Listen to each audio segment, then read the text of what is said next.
Sumatera Selatan mencatatkan prestasi buruk pada Pekan Olahraga Wilayah Sumatera di Bengkulu 2019 silam.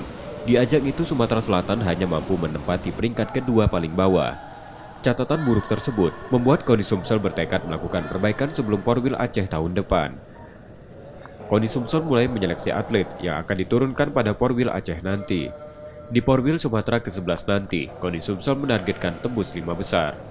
Kita di Sumatera saja nih masih terpuruk. Porwil terakhir kemarin kita berada di posisi 9 dari 10 peserta di tahun 2019. Nah, tekad kita paling tidak minimal kita 5 besar lah. Baik, ya lompatan yang cukup signifikan kita harapkan. KONI Sumsel menjadikan hasil Porwil Aceh nanti sebagai parameter atletnya sebelum turun di PON Aceh Sumut 2024 mendatang. Nur Muhammad, Kompas TV, Palembang, Sumatera Selatan.